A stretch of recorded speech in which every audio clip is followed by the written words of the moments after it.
சஷ்டி கவசத்துல ஒரு வரி வருது, ஒரு நாள் 36 கொண்டு. அதாவது கந்த சஷ்டி கவசத்தை ஒரு நாளைக்கு 36 முறை படிக்கணுமா. படிச்சா 7 மணி நேரம் ஆகும். நான் படிச்சிருக்கேன்.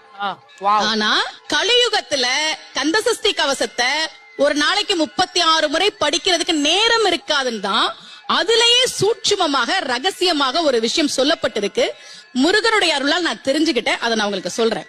ரவண பவச ரரரரரரா ரிவன பவச ரிரிரிரிரிரி, இதுக்கெல்லாம் என்ன அர்த்தம் நான் தேடி தேடி தேடி முருகன் அருளால் தெரிஞ்சுக்கிட்டேன்.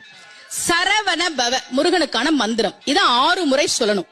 இப்ப சாவ தூக்கி பின்னாடி போட்டீங்கன்னா ரவண பவச, அத 6 முறை சொல்லணும். இப்ப ராவ தூக்கி பின்னாடி போட்டா வனப வசர, வாவ தூக்கி பின்னாடி போட்டா நபவ சரவ, இப்ப நாவ தூக்கி பின்னாடி போட்டா பவ சரவண, பாவ தூக்கி பின்னாடி போட்டா வசர வனப.